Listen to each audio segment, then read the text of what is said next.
One of the things that makes the literal years of 7 to 12 the hardest is because it's so easy to go on autopilot. You've made it through the acid trip years where you're their sole source of entertainment, and now they can entertain themselves. To complement this, they have a blossoming personality that involves a lot of new annoying behaviors. And slowly, they're learning to govern these annoying behaviors. However, they're still like nails on a chalkboard to us. And because of that, our gut instinct is to go, finally, time that I can put you over there and I can just have some time to myself. And when you come up and you talk to me, I'll be able to handle you a lot easier. And what I'm about to say is extremely important for everybody, but especially if your kids go to traditional school. Do not go on autopilot and stay as plugged in as you possibly can during these years. It's going to be listening to a lot of stories that you don't care about. You're going to learn a lot of facts that will not affect the rest of your life unless you need like an intro on a Zoom meeting of some fun fact. But your kids need to see the white of your eyes, looking into their eyes, listening attentively while they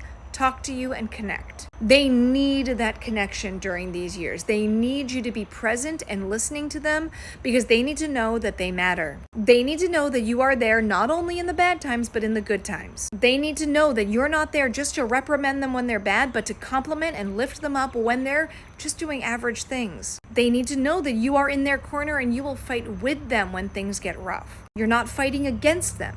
You're fighting with them for whatever the good outcome should be. They need to know that you are the captain of this ship and they are safe in it. Think of the old adage of praise 10 times more than you correct. During these years, if you unplug, you're correcting a whole lot more than you're praising. And right after this age level goes into the teen years where they're trying to figure out their own sense of self. First 6 years, they're trying to figure out how to physically navigate the world. The next 6 years, they're figuring out how to understand the world around them. And in the takeover years of 13 to 18, they're trying to take their sense of self and the world around them and meld that into one and figure out where they're going and who they are. And during the literal years, as they're learning about the world around them, you're their tour guide. And if you build trust by not unplugging, but making sure that you maintain your place as their tour guide throughout those years, then in the teen years, when they get a little bit lost and they start stumbling, they can turn around and say, hey, I need my tour guide. This doesn't bulletproof the teen years because the teen years are still years where you are letting them go. I am consistently every day with my teens giving them a little bit more responsibility, reminding them that they are governing themselves. I am just here for a supporting role, but they're going to trust me a whole lot more if I was their tour guide for the last part of their life. And since they are so self-sufficient, they get themselves drinks. Their conversations are slightly annoying. It's easy to disconnect, but taking the easy road can lead to a hard path. It is not up to them to build trust with you. It's up to you to build trust with them because inevitably they're going to need you as a safe place.